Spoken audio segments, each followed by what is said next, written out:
మండిగే పంచాయతీలో 447 సర్వే నంబర్లో 2% సార్ మాకు మండిగే 447 సర్వే నంబర్లో 2% అది వేరే వాళ్ళు మాకు తెలియకుండా అంటే ఎవరు చదువుకోలేదు సార్. నేను ఒక్కటే మొన్న రీసెంట్గా 2018 డిగ్రీ కంప్లీట్ చేశాను.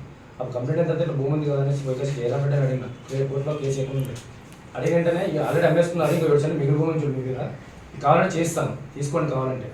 లేదు ఎట్లా చేస్తారు సార్ లింక్ డాక్యుమెంట్ వాళ్ళు లేదు కదా యాక్చువల్గా వాళ్ళు లేదు కదా మా పేరు ఉన్నాయి కదా ఎట్లా చేస్తారు 7 సెంట్లు ఎట్లా వస్తుంది సార్ మనకి 7 సెంట్లు ఏ రకంగా చేస్తారు సార్ అని అడిగి ఎక్కువ మాట్లాడుతున్నా బయట పని అని మాట్లాడడం అది చేసినాం. సర్లే అని కోర్టుని ఆశ్రయించి కోర్టుకి ఫైల్ చేసినాం. అప్పుడు రెడ్ మార్క్ ఉండింది మా ఎంఆర్ఎఫ్లో రెడ్ మార్క్ ఉంది సరే నెంబర్కి. తర్వాత మనిషి వాళ్ళ డబ్బులు ఉన్న వాళ్ళు ఇచ్చేసి రెడ్ మార్క్ ఇచ్చేసినారు. ఇచ్చిన తర్వాత మళ్ళీ కోర్టులో అది చేసినాం. అప్పటి నుంచి కోర్టు రన్నింగ్ అవుతుంది, ట్రయల్స్గా నడుస్తున్నాయి ఇప్పుడు కూడా. సబ్ రిజిస్టర్లో కూడా రెడ్ మార్క్ వేయించినాం, మొన్నటిగా ఉండింది మళ్ళీ తీపిస్తున్నారు. అది ఎందుకు తీసినారో మాకు కూడా అర్థం కావట్లేదు. మేమైతే మా తాతల ముత్తాతల నుంచి అన్నీ అప్పట్లో 1990 దాకా మా పేరు ఉన్నాయి. అంటే రెడ్ మార్క్ ఎప్పుడు తీసినారు? మొన్న అంటే రీసెంట్గా 1.5 మంత్ అంటే ఈ ప్రభుత్వం. మీకు ఎప్పుడు తెలిసింది మీ భూమి ఇట్లా కబ్జా అయిందని చెప్పేసి? మొత్తం 5 years అయింది. వీళ్ళకి ఎవరు చదువు రాదు. నేను చదువుకొని మన ఇల్లు పడిపోయింది. ఆ పత్రాలు దొరికినా మాకు భూమి ఉంది కదా అనేసి బయట తీసుకొచ్చినప్పుడు అప్పుడే అమ్మేసుకొని అన్నీ చేసుకున్నాను. మీ పేరు? రామచంద్ర. ఎవరో వచ్చి దీన్ని ఆక్రమించుకున్నారు, మాకు తెలియకుండా రిజిస్ట్రేషన్లు చేసుకున్నారు, 2-3 చేతులు మారిపోయినాయి, మేము ఏమీ చేయలేని పరిస్థితిలో ఉన్నాము, ఏదో రకంగా మాకు న్యాయం చేయండి అని నాకు ఉత్తరాల మీద ఉత్తరాలు రాశారు.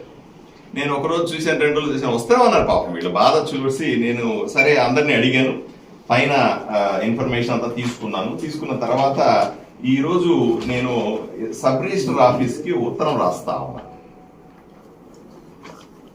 చట్టబద్ధంగా. ఎందుకంటే ఇది కోర్టులో ఉంది. ఎందుకంటే ఈయన స్థలము ఈయన ఎవరు ఆక్రమించుకున్నారు. ఇంత లోపల ఆ జయరామరెడ్డి దుర్మార్గుడు ఉన్నాడు కదా విఆర్ఓ, ఆడి దగ్గరికి పోయినారు వీళ్ళు. పోతే నీ అంతా కూడా వెళ్ళిపోయింది స్థలం, ఇంక 7 సెంట్లు మాత్రమే మిగిలి ఉంది, అది కాబట్టి ఇస్తాను అని దయాదాక్షిణ్యం వేస్తానని అన్నాడు. ఎందుకంటే ఇప్పుడు అతని మీద విచారణ కూడా జరుగుతారు, మీకు తెలుసు. ఇట్లాంటి వాళ్ళందరూ నేను అందరికీ చెప్తా ఉన్నా, ఆదోనిలో మాత్రమే కాదు, ఆదోని డివిజన్ మొత్తం, ఆదోనిలో కానీ, మంత్రాలయంలో కానీ, ఆలూరులో కానీ, ఎమ్మిగనూరులో కానీ, ఎక్కడెక్కడైతే ఈ జయరామిరెడ్డి అనే దుర్మార్గుడు విఆర్ఓగా పనిచేశాడో అందరినీ అన్యాయం చేశాడు. నాకు నేను ఒక పెద్ద మనిషి చెప్తా, మామూలుగా ఎంఆర్ఓ లాంటి వాడు బస్సుల్లో తిరుగుతా ఉంటే ఈ జయరామిరెడ్డి అన్నవాడు పెద్ద పెద్ద లగ్జరీ కార్లో తిరుగుతాడట. ఇంత డబ్బులు విఆర్ఓ దగ్గరికి ఎలా వచ్చినాయి, ఇన్ని అక్రమాలు ఎలా చేయగలిగినాడు? తప్పనిసరిగా ఇతని మీద విచారణ జరిగి శిక్ష పడితే తప్ప మిగతా వాళ్ళకి భయం రాదుగా. నేను అందుకని ఆదోనిలో ఉన్న వాళ్ళు కాకుండా ఈ డివిజన్ మొత్తం మీద ఉన్నటువంటి పక్క నియోజకవర్గాల్లో ఎక్కడెక్కడైతే ఈ జయరామిరెడ్డి బాధితులు ఉన్నారో వాళ్ళందరూ దయచేసి ఒక ఉత్తరం రాసి సబ్ కలెక్టర్కి ఇచ్చేయండి. వాడు నాకు ఈ రకం, మా కుటుంబానికి మాకు ఈ రకంగా అన్యాయం చేసినాడు అని ఉత్తరం రాసి సబ్ కలెక్టర్కి ఇస్తే వాడి మీద చర్యలు కఠినంగా ఉంటాయి, వాడి ఉద్యోగాలను తీసేస్తారు. అట్లా కాకుండా మీరు ఎవరు కూడా ఫిజికల్ గా కూడా రానక్కర్లే. ఇప్పుడు వీళ్ళందరూ మీడియా ముందుకు వచ్చారు, మీడియా ముందు కూడా రానక్కర్లే. ఒక లెటర్ రాసి సబ్ కలెక్టర్ ఆఫీసులో ఇచ్చేస్తే చాలు, మీ పేర్లు గోప్యంగా ఉంచబడతాయి, మీ గురించి బయట ప్రపంచానికి కూడా తెలియదు. కానీ దుర్మార్గులకు శిక్ష పడడం ఇంపార్టెంట్. ఒకటి ఆలోచన చేయండి, ఈ జయరామరెడ్డి అనే దుర్మార్గుడు ఇంత ముందున్నట్టు ఆ వైఎస్ఆర్సీపీ నాయకులు పెద్ద లిస్ట్ ఉంది, చదవడానికి టైం లేదు ఇప్పుడు. సాయి ప్రసాద్ రెడ్డి నాయకత్వంలో ఉన్నటువంటి ఒక దుర్మార్గమైనటువంటి ఒక గ్రూప్ ఉంది, ఈ ఊరిని సర్వనాశనం చేసిన గ్రూప్. వాళ్ళతో కలిపి ఎన్ని కుటుంబాలని, ఎంత మందిని నాశనం చేసి ఉంటాడు, ఎన్ని రకాలుగా చిత్రహింసలు పెట్టి ఉంటాడో ఒకసారి ఆలోచన చేయండి. వాడి పాపాలు పండే రోజు వచ్చింది, వీళ్ళందరి పాపాలు పండుతాయి. కానీ ప్రజలు ధైర్యంగా వచ్చి నిలబడి ఒక ఉత్తరం రాసి సబ్ కలెక్టర్ పడేయాలంతే.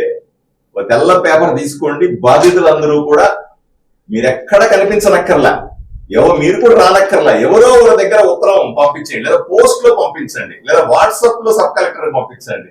ఏదో రకంగా కంప్లైంట్ చేయాల్సిందిగా బాధితులందరినీ కూడా నేను రిక్వెస్ట్ చేస్తా ఉన్నా. ధైర్యంగా బయటికి రావాలని నేను రిక్వెస్ట్ చేస్తా ఉన్నా. సరే, ఈ విషయానికి వస్తే వీళ్లకు నేను ఈరోజు సబ్ కలెక్టర్ కి అలాగే సబ్ రిజిస్ట్రార్కి డిస్ట్రిక్ట్ ఆఫీసెస్ కూడా నేను లెటర్ రాస్తాను. అయ్యా వీళ్ళు ఇచ్చినటువంటి పెద్ద ఫైల్ చూపించండి, ఆ అడ్వకేట్లు అందరూ చూశారు, కోర్టులో కేసులు ఉన్నాయి, ఇవన్నీ కూడా చూపించారు. ఇవన్నీ తెగేదాకా దీన్ని ఫర్దర్ రిజిస్ట్రేషన్ చెయ్యొద్దు అనే ఉత్తర్వు. సరే, ఈ విషయానికి వస్తే వీళ్లకు నేను ఈరోజు సబ్ కలెక్టర్ కి అలాగే సబ్ రిజిస్ట్రార్ కి డిస్ట్రిక్ట్ ఆఫీసెస్ కూడా నేను లెటర్ రాస్తాను.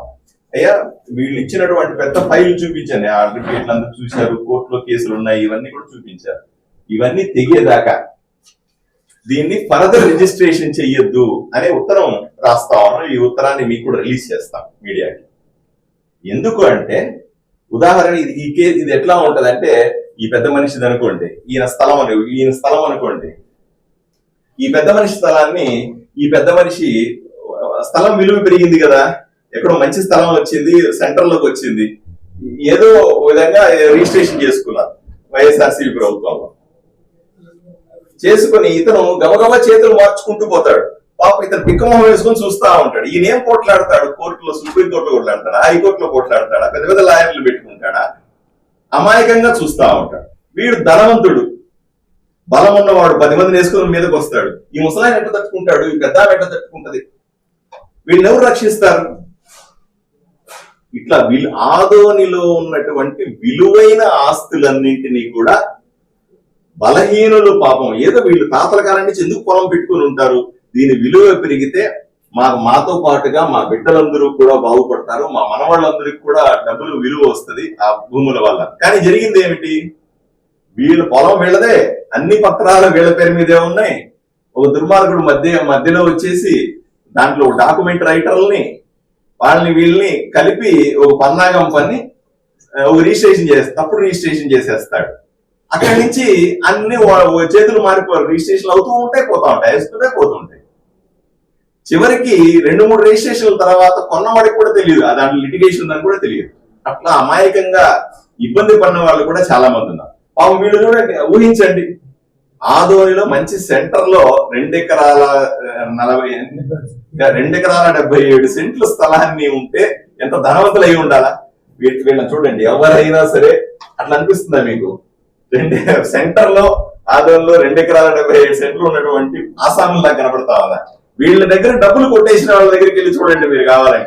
వీళ్ళ స్థలాన్ని అక్రమంగా రిజిస్ట్రేషన్ చేసుకుని చేతులు మారుస్తున్న వాళ్ళని చూడండి, వాళ్ళ పెద్ద పెద్ద కార్లు తిరుగుతా ఉంటారు. ఇది ఆదోనిలో ఉన్నటువంటి దుస్థితి. దీన్ని పోగొట్టాల్సిన అవసరం ఉంది. ఏ విధంగా పోగొట్టాలి?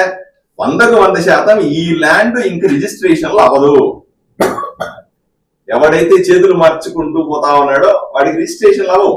ఈ కోర్టులో కేసులు న్యాయబద్ధంగా కోర్టులో కేసులు తెగేదాకా అవి రిజిస్ట్రేషన్లు అవ్వవు. ఇప్పుడు చచ్చినట్టు వీళ్ళ దగ్గర రావాల్సిందే, వచ్చి న్యాయబద్ధంగా కోర్టులోనే తెలుసుకోవాల్సిందే, పెద్ద మనుషులను పెట్టుకొని తెలుసుకో, ఏదో రకంగా వీళ్ళకి న్యాయం జరిగితే తప్ప ఈ స్థలం ఇంకోటికి అమ్ముకోవడానికి వీలు లేకుండా చెయ్యవచ్చు అనేటువంటి చట్టబద్ధమైన ఆప్షన్ నేను తీసుకున్నాను.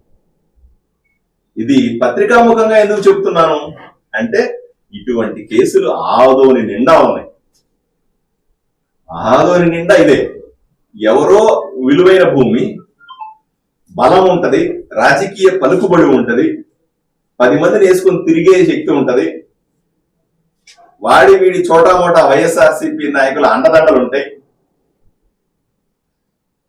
కబ్జాదారులు ఉంటారు, సాయి ప్రసాద్ రెడ్డి పుష్కలంగా వెనక నుంచి మొత్తం కథ నడిపిస్తూ ఉంటాడు, అన్ని ఎత్తుకొని పోయి ఉంటారు.